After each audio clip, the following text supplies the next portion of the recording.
Bien, buenas tardes, bienvenidas y bienvenidos todos y todas. Muchísimas gracias por compartir con nosotros este momento importante en el que vamos a rendir homenaje a una persona que fue clave en la primera etapa del funcionamiento de la Cámara de Diputados, Carlos Giacobone, su secretario suplente.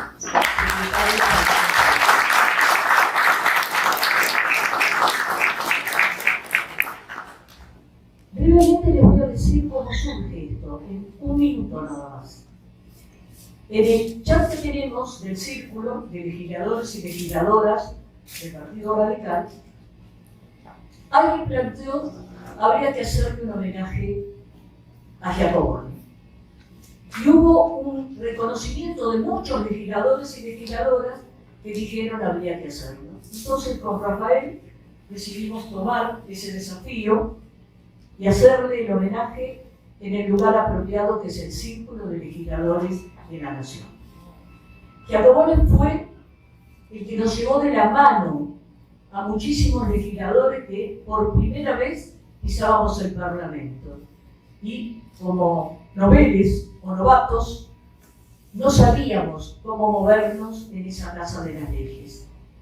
Él hizo que todo fuese más fácil, que todo fuese más sencillo, pero no se quedó solamente en enseñarnos y explicarnos, sino también en controlar que aquellas presentaciones que hacíamos fuesen las adecuadas y correctas. Acá Cristina Guevara asevera con su cabecita, porque así atravesábamos esa primera etapa de ingreso a la Cámara en donde nos preocupaba hacer las cosas de la mejor manera posible, pero verdaderamente muchos no sabíamos cómo hacerlo. Y Giacobone nos garantizaba que los proyectos que presentábamos fuesen los proyectos correctos. Yo estuve siempre muy agradecida y creo que muchísimos legisladores y legisladoras que pasamos por la Cámara durante su gestión también deben de estar agradecidos.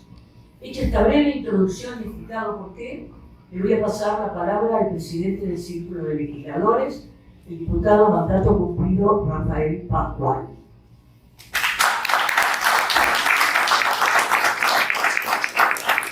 Muchas gracias, Lucía, muchas gracias a todos por estar presentes. Les doy oficialmente en nombre del Círculo de Legisladores de la Nación la bienvenida. Nosotros realizamos eventos y actos de todo tipo en esta casa, que es, por otra parte, la casa de las legisladoras y los legisladores, y también de todos aquellos del personal, los funcionarios, todos aquellos que han pasado y que pasan por el Parlamento argentino. Esta es su casa, porque es una casa política, es la casa de los parlamentarios. Y hacemos eventos de todo tipo, homenajes, reconocimientos, conferencias, debates, de todo tipo. Pocas veces siento tanta emoción y me resulta tan gratificante hacer un reconocimiento y un homenaje como este a Carlos Giacobone, Colorado, pero no sé. Yo también, como Lucía y como decía en la convocatoria, todos aquellos que alguna vez fuimos electos y tuvimos que venir al Parlamento con nuestros sueños, con nuestros desafíos, con nuestros miedos, con el desconocimiento de entrar a un edificio donde a mí me tocó, teniendo un poco más de 30 años y siendo mi primera experiencia legislativa, entrar a ese edificio con tanta historia, con la carga de responsabilidad que significa, y estábamos siempre como huérfanos de apoyo y más allá del apoyo de nuestros correligionarios, de nuestros colegas de bancada, siempre hacía falta una palabra, un mimo, un cariño, y Carlito Giacobone, con su manera, con su forma de ser, siempre estaba dispuesto a un asesoramiento, como bien dijo Lucía, a un consejo, a una opinión, sobre todo para aquellos que éramos los más nuevos y los más y los más jóvenes. Esto, por supuesto que yo ya lo conocía de su trayectoria partidaria, de su militancia, de su compromiso con el radicalismo, que trascendió su propia vida, porque hoy sigue con el museo que lleva adelante su esposa y toda su familia, que realmente es algo poco reconocido por la Unión Cívica Radical. Nosotros, desde el Círculo, vamos a hacer todos los esfuerzos que sean posibles. Tengan en cuenta que este es un organismo pluripartidista, no es un ámbito exclusivamente radical, pero en la parte que el radicalismo aporta, vamos a hacer todos los esfuerzos que podamos para colaborar con la Casa Museo, porque es una manera no solo de hacerle un reconocimiento a Carlos Giacobone, sino también de preservar la historia del partido y ofrecerle a la sociedad y a todos aquellos que tengan interés los materiales y las cosas que sean necesarias para el conocimiento y la divulgación de las ideas de nuestro partido, que buena falta hace. Pero yo también tengo que hacer una referencia personal, porque, bueno, un poco porque los viejos somos autorreferentes, ¿no? Tenemos la costumbre de contar estas cosas que nos pasaron y que tanto aburren a los jóvenes, porque a mí me pasa con mis hijos. Así que esto lo tengo claro, pero hay una cuestión que yo no puedo dejarla pasar. Como muchos de ustedes saben, también tengo que reconocer y saludar el calificado auditorio que hoy tenemos, tantos viejos, jóvenes y queridos amigos que han venido no a escucharnos a nosotros, sino a rendirle el homenaje a Carlos Giacobone. Como todos ustedes saben, yo provengo del balvinismo. Y de alguna manera, en los años 70, cuando empecé mi militancia, algo que en esa época era realmente uno de los grandes déficits del partido, por suerte hoy esto ha sido de alguna manera superado, que es la falta de bibliografía, la falta de libros, a dónde ir a buscar cosas relacionadas con el radicalismo. Hoy tenemos unos cuantos amigos que han escrito un montón de libros y que han hecho mucho bien al partido y a todos aquellos que tenemos interés en buscar y hurgar en la historia del partido. Pero aquel libro de los discursos políticos parlamentarios y políticos de Ricardo Balbín, para mí durante mucho tiempo fueron una suerte de libro de cabecera, que todavía lo tengo en mi escritorio y que cada vez que me toca hablar de Balbín lo repaso, porque es una fuente ineludible a la que debemos recurrir todos aquellos que queremos saber algo de Balbín. Ese, como los otros libros de Carlos Giacobone, que tanto bien le han hecho al radicalismo y que tanto bien nos han hecho a tantas generaciones. Así que con esto yo quiero rendir brevemente mi homenaje a Carlos Giacobone, expresarle a su familia que Carlos fue un hombre de bien, que es reconocido no solo por este homenaje, sino por toda su trayectoria. Muchas gracias.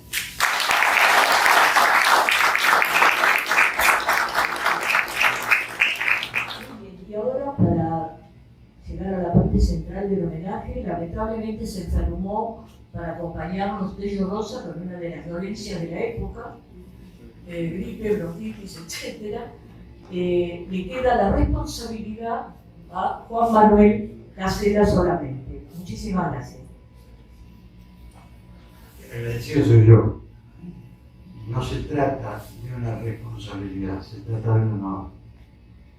Recordarlo, Giacobone, es un honor para nosotros. Todos los que lo hemos conocido, todos los que hemos tomado contacto humano con su sensibilidad, con su capacidad para transmitir ideas y con su identificación. La identificación con el partido y con el Congreso. Yo tengo un concepto que a lo mejor que está lejos de desmerecer a los homenajeados, sino todo lo contrario. Cuando uno viene a homenajear a un militante, no puede hablar solamente del pasado. Tiene que seguir militando. Un acto de homenaje político para un radical es militancia. Y la militancia incluye el análisis de lo que está pasando, tomando como referencia la personalidad del homenajeado y su trayectoria, pero incluyendo en esa referencia la valoración de lo que está pasando en la actualidad. Eso le da vida al que se fue. Eso le sigue dando militancia al que ya no puede ejercerla físicamente. Y por lo tanto me parece que vale la pena tomar este punto de vista para señalar claramente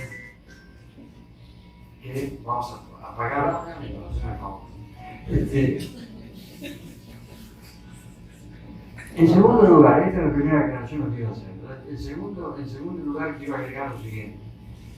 Yo no pretendo venir acá a dar una clase de instrucción cívica, pero voy a tomar ciertos fundamentos para darle apoyo a mi posición.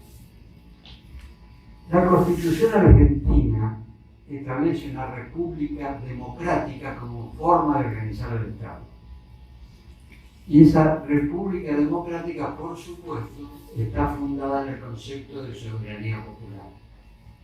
El artículo 33 de la Constitución invoca específicamente el concepto de soberanía popular como uno de los objetivos a desarrollar con la aplicación de su texto. La soberanía popular está basada en dos valores centrales que me parece necesario destacar. En primer lugar, el voto popular es la forma de legitimar la decisión política. En una democracia, el voto popular es la forma de legitimar la decisión política. Y el voto popular implica dos consideraciones. La primera es, la Constitución concibe al hombre común, a la mujer de todos los días, como una personalidad inteligente, que está en condiciones de decidir, de participar en la decisión para la construcción del futuro común. Para participar con el voto hay que ser inteligente, hay que saber para dónde agarrar. En segundo lugar, el segundo concepto que incorpora el sentido del voto popular consiste en reconocerle además a ese hombre, a esa mujer, un nivel alto de dignidad personal.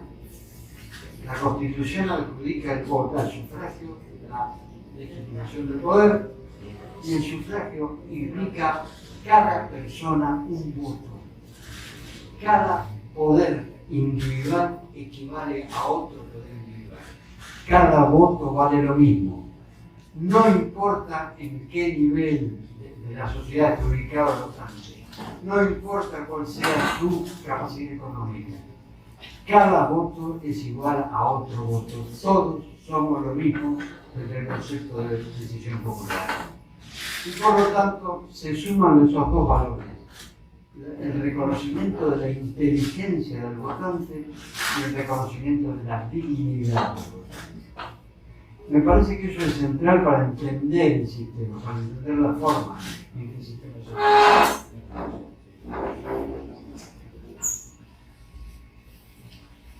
Por eso, la democracia es un canto a la personalidad humana. La democracia es una forma de reconocimiento acerca del valor de cada ser humano. La democracia es el sistema que enaltece la capacidad y la dignidad de cada persona. Por eso, el Congreso es lo más representativo de una organización democrática y específicamente lo es la Cámara de Diputados. Porque la misma Constitución que establece el principio de soberanía popular dice al mismo tiempo que el presidente de la República es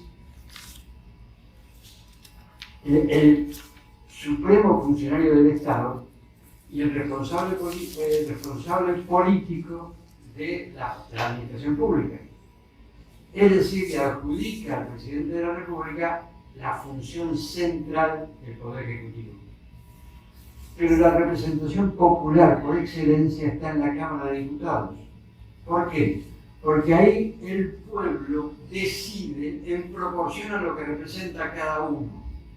Y eso implica que la Cámara de Diputados va a ser el reflejo de la opinión pública. Ahí va a estar la opinión pública. Distinta a la función del Senado. El Senado tiende a representar el federalismo, el principio federal. Por eso la representación de los senadores es igualitaria. Cada provincia vale lo mismo, 3 senadores, nada más.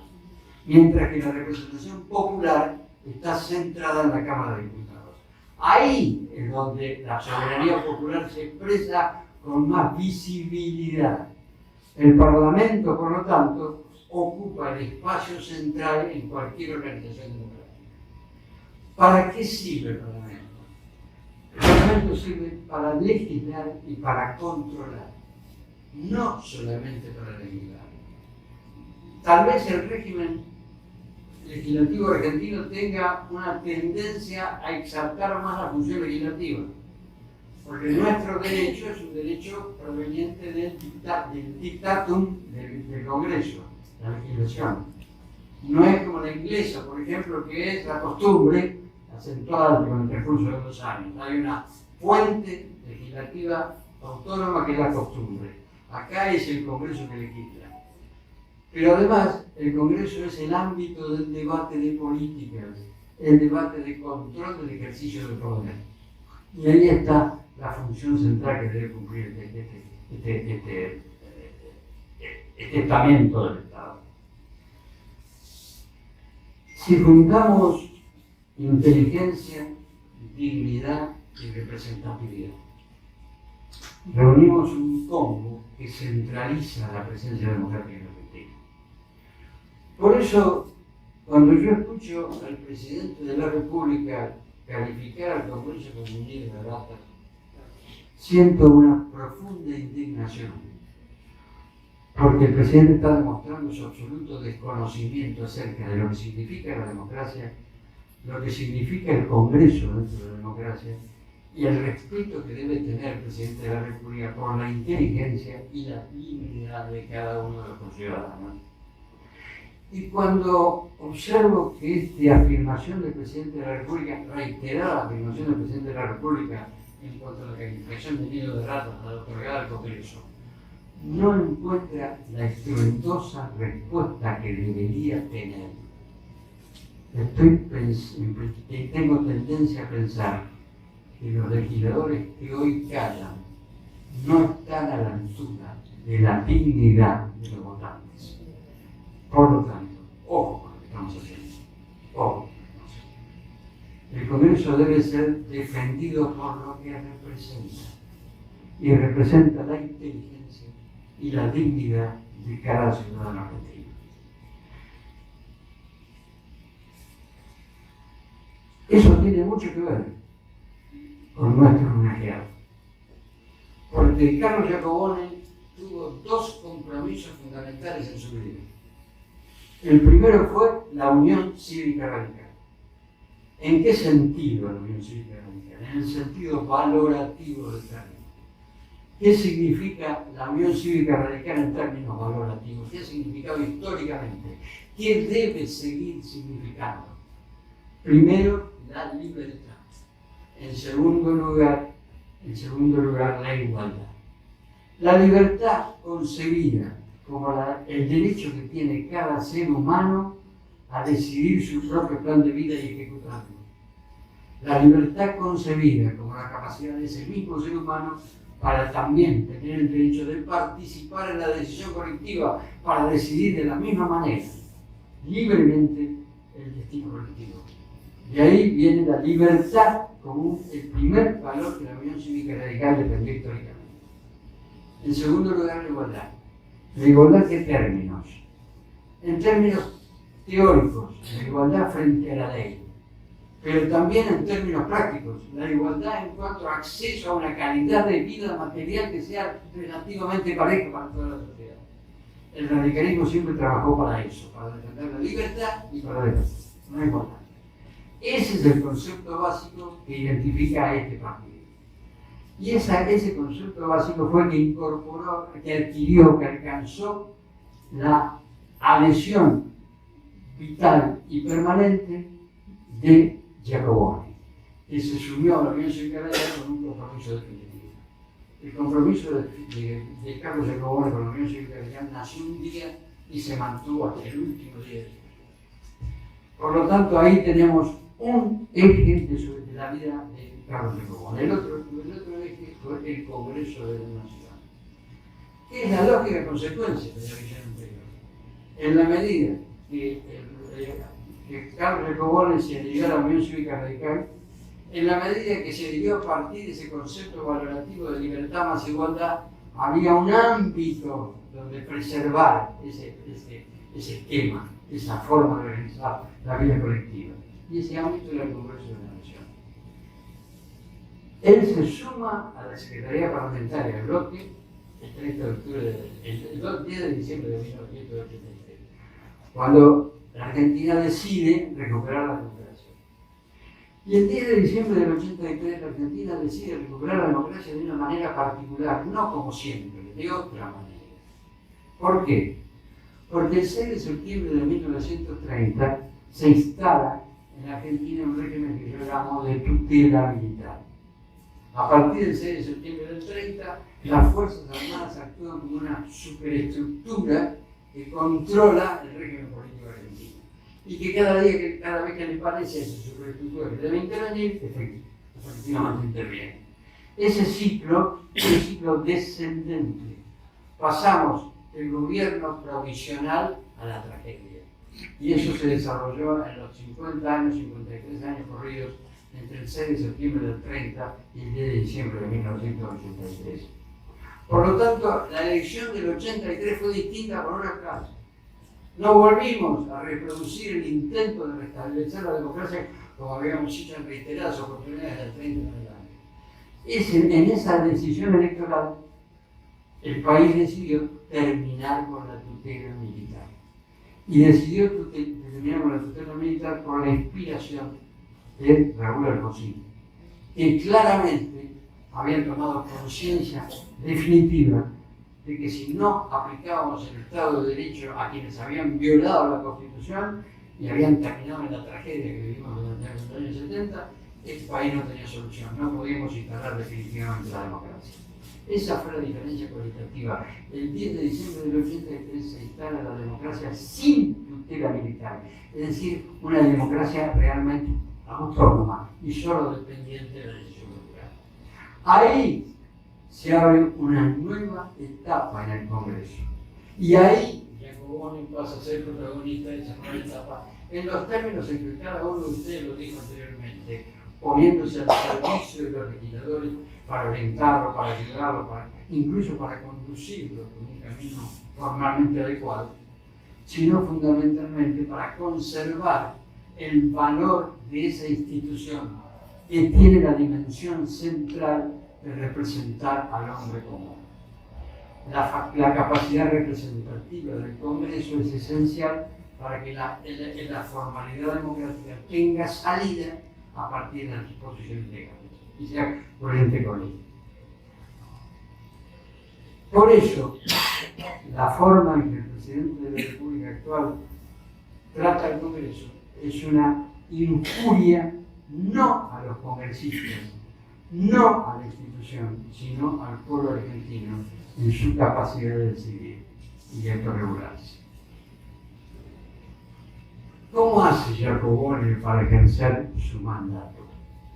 Lo hace a partir de una aplicación de carácter intelectual inicialmente. Acá se mencionó una obra importante. Yo conozco otras, todas las conocemos. Hay dos que me parecen espectaculares, por el carácter distinto que tienen. El primero es un siglo al servicio de la nación. El radicalismo, un siglo al servicio de la nación. Es una recopilación de documentos centrales de la vida radical que comienzan desde la primera declaración aquella de julio de 1891 y llega hasta la actualidad, incluyendo todo el desarrollo que implica la vida partidaria durante 100 años. Conmemorando los 100 años, no había otra manera de sintetizar ese proceso de mejor forma, sino recopilando los documentos centrales que provenían de distintas fuentes. No son documentos exclusivamente partidarios, no son documentos que provengan exclusivamente de la estructura formal del radicalismo. Por supuesto están los documentos centrales que inició el radicalismo en todo este periodo, pero además se incorporan documentos de sectores internos e incluso creaciones poéticas de hombres de la cultura adheridos al radicalismo que exaltaron la vida radical a través de la poesía. En ese sentido recuerdo, por ejemplo, una pieza que aparece ahí en ese libro, Arturo Capdevila, cuando le dedica la elegía a la muerte de Irigoyen, con aquella frase conmovedora que indica lo siguiente: Señor de Martín García, libertador prisionero. Así lo define Arturo Capdevila a Hipólito Yrigoyen. Señor de Martín García, libertador prisionero. Esto es una contribución esencial para que el radicalismo tenga conciencia de su propia identidad y para que los lectores adquieran una identificación de la coherencia con el partido que viene desarrollando durante mucho tiempo. El radicalismo es un partido que está caracterizado por sus confrontaciones internas. La interna radical, cuando uno habla de interna, en cualquier ámbito de lectura, está remitiéndose a una creación de la Unión Cívica Radical. Siempre vivimos de interna en interna. Pero la interna es valiosa porque la gente participa, porque la decisión final la toma el votante y fundamentalmente porque en cada episodio importante el radicalismo crea las condiciones para afrontar el cambio. Los grandes episodios internos que nosotros hemos llegado a conocer fueron el movimiento de inteligencia y renovación en los años 40-50 y el movimiento de renovación y cambio en los años 70-80. A ellos han cambiado el partido, expresando el valor positivo de las internas, que muchas veces derivan hacia conflictos que no tienen sentido. Esa forma de afrontar la vida política con discusiones internas permanentes indica la vitalidad de un partido que tiene gente que puede pensar distinto frente a cada episodio sin modificar la base central del pensamiento colectivo. Esa es la coherencia que demuestra la obra que estoy mencionando. 100 años de un siglo de servicio a la patria. La segunda es un manual bibliográfico del pensamiento radical, que hace una enumeración exhaustiva y muy bien organizada de toda la literatura que gira alrededor del tema del radicalismo. Son cientos y cientos de episodios que ahí aparecen documentados. Esto es obra de Carlos Recoba, pero siempre al lado de Gallo, y siempre compartiendo con el Gallo esta capacidad creativa que se vuelca en esas escenas. Por lo tanto, cuando celebramos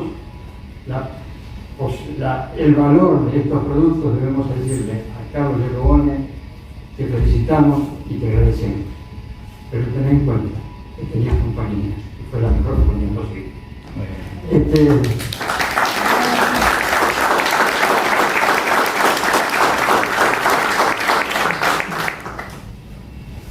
También hay otros trabajos que yo he leído con mucha atención.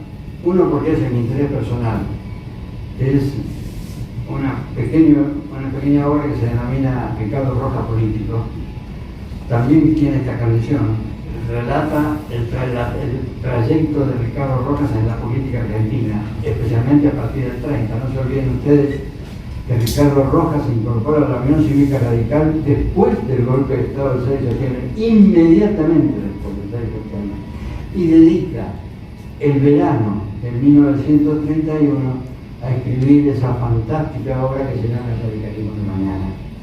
Bueno, la obra que estoy mencionando relata la incorporación de Ricardo Rojas y la vida política de Ricardo Rojas antes y después de incorporarse al radicalismo, pero también trae un agregado que analiza la obra total de Ricardo Rojas como intelectual central de la cultura argentina.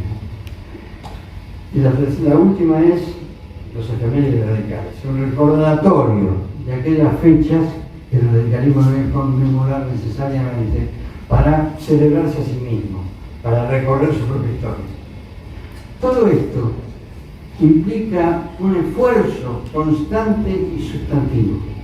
La recopilación, el ordenamiento, la calificación de los trabajos, la difusión. Y en ese sentido debo agregar un homenaje adicional. Esas 4 publicaciones que acabo de mencionar fueron ejecutadas en la presidencia del Comité de Provincia que ejerció Melchor Luchaga. Y los que lo conocimos a Melchor Luchaga sabemos que Melchor Luchaga fue un ejemplo de legislador excepcional para el país. La vocación de Melchor era ser legislador y ejerció esa vocación con brillo, con coherencia y con absoluta mentira. Por lo tanto, también él está formando parte de este homenaje.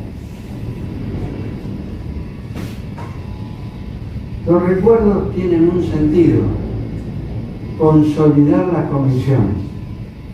Los recuerdos no solamente se plantean en términos de memoria, de recuerdo, se plantean en términos de confirmación. Aquella frase de Balbín, ¿se acuerdan? No venimos a traer nuestro mensaje, venimos a pedirle que nos orienten los que ya no están. Y eso es lo que estamos haciendo hoy con Recobo. ¿Por qué? Porque la política argentina se ha deformado. Yo quisiera ser lo suficientemente claro para no transmitir pálidas. La política tiene que estar basada en las ideas. Detrás de las ideas viene la competencia. Por eso los politólogos hablan de una etapa arquitectónica y de una etapa agonal. La etapa arquitectónica es la construcción de los principios y los valores que se van a defender. La etapa agonal es la lucha por el poder, la competencia por el poder para ejecutar esas ideas. El proceso iniciado el 10 de diciembre del 83 fue muy positivo para la Argentina. Nos instaló en la democracia y gracias a Dios da la impresión, por lo menos hasta ahora, de que el pueblo sigue participando en la visión democrática. Pero lo que tenemos que analizar además es la calidad de nuestra democracia. Y ahí creo que tenemos que reconocer que no hemos hecho el mejor trabajo posible. ¿Por qué? Porque la competencia política se ha convertido en una acción que tiene un sentido propio y nada más. La competencia política se ha convertido en una lucha ni siquiera por el poder, una lucha por los cargos públicos, que no siempre son el poder. Y por lo tanto hemos desvalorizado los contenidos. Yo escuchaba en aquella convención de Gualeguaychú, permítame la reminiscencia, algunos discursos en los que, al ofrecer una solución determinada, que finalmente se adoptó, nos decían: vamos a tener más senadores, vamos a tener más diputados, vamos a tener más gobernadores, vamos a tener más intendentes. Y yo que estaba escuchando ese discurso pensaba: decime para qué. Le pedí al orador que me dijera para qué.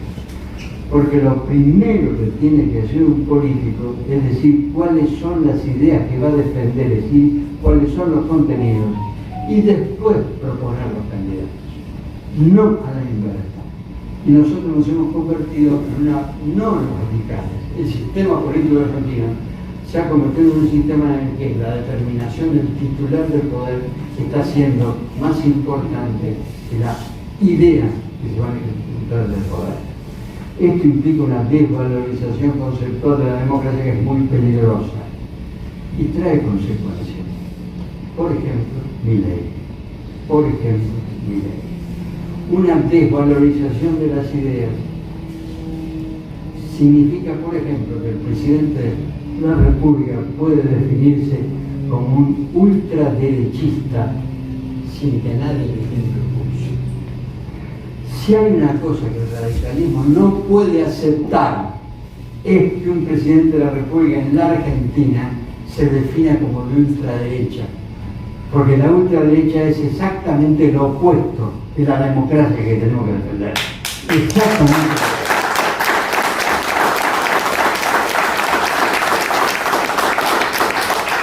Y de ahí viene esta situación que estamos viviendo, que es resultado de nuestros errores. El error de desvalorizar la democracia a partir de la pérdida de centralidad de las ideas. Me parece que esto tenemos que recomponerlo, tenemos que cambiarlo. Porque por este camino lo que hacemos es defraudar la expectativa popular. Yo dije que el otorgamiento del voto al hombre común implica necesariamente el reconocimiento de su inteligencia para decidir y su dignidad para participar de la decisión en igualdad de condiciones. Esa inteligencia del hombre común no siempre es una inteligencia que funciona en abstracto. Yo creo que cada uno de nosotros, además de capacidad de pensar, tenemos una especie de intuición de cuáles son los intereses que debemos defender. Y muchas veces la gente no piensa tanto como intuye cuando tiene que resolver, cuando tiene que decidir su voto. Por lo tanto, hay veces en que no nos damos cuenta en esa intuición del hombre común termina influyendo actos a los que nosotros no le damos importancia, pero presionan sobre la personalidad de cada uno y lo llevan a determinadas decisiones. La decisión de votar a Milei fue el fruto de los fracasos previos que hemos vivido durante los últimos 40 años, especialmente, por supuesto, durante los últimos 20.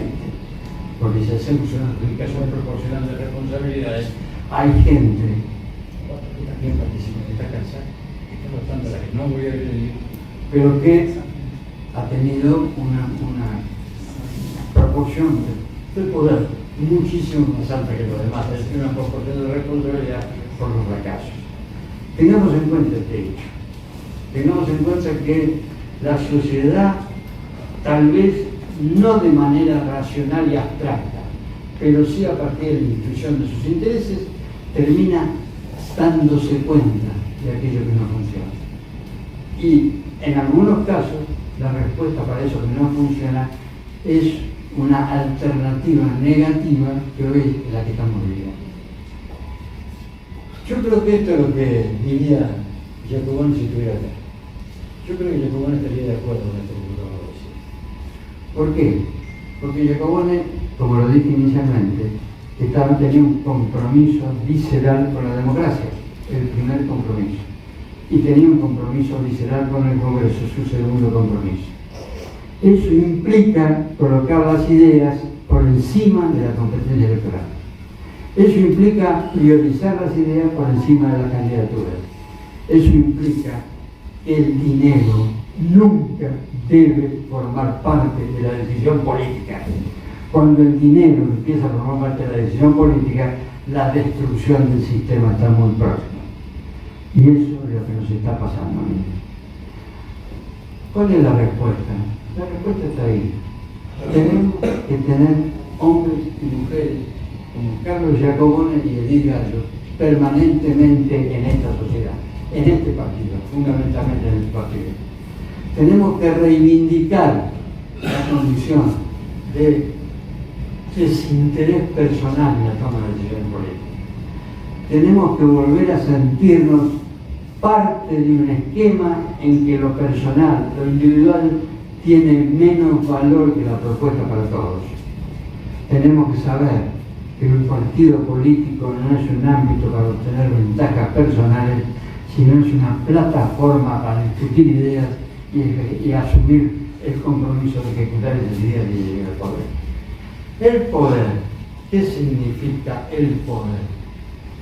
Cuando hablamos de poder en términos periodísticos nos estamos refiriendo al Estado, al ámbito donde se toman decisiones, donde se firman los decretos, donde se hacen los nombramientos, donde se pagan los sueldos del Estado. Pero el poder para un radical es otra cosa. El poder para un radical consiste en llegar al pensamiento y al sentimiento de cada hombre y cada mujer de la Argentina, para conservarlo dentro del sistema, para que no se vaya, para que no considere el sistema lo ha defraudado. Llegar a la conciencia y al pensamiento del argentino implica tener el poder. A partir de ahí ganamos las elecciones.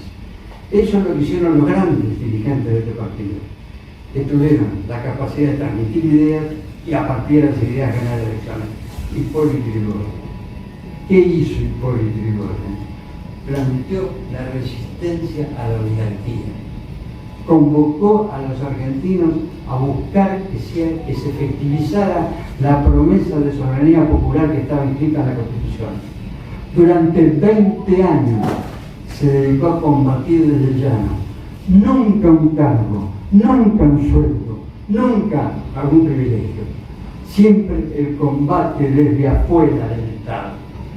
Y esa actitud moralmente superior fue acumulando la potencia necesaria porque llegó al corazón y al pensamiento de la gente.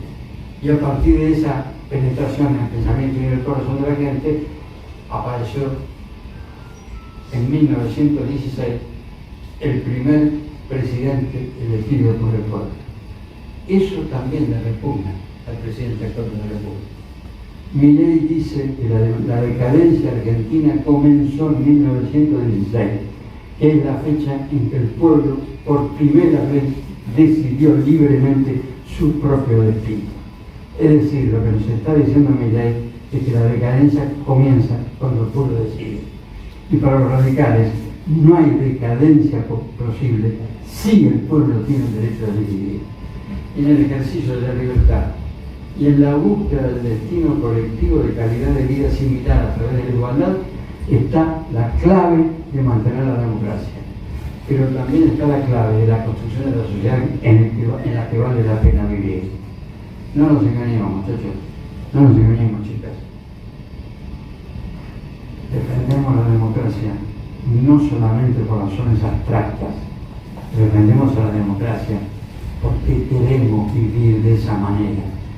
Queremos que nos respeten, queremos tener libertad, queremos tener igualdad y queremos tener dignidad. Eso es lo que significa este homenaje para Jacoboni. Esto es lo que debemos ratificar como militantes del mismo nivel de Jacoboni, con el mismo compromiso que Jacoboni y con la misma vocación de continuidad que Jacoboni hasta el último día de nuestra vida. Muchas gracias.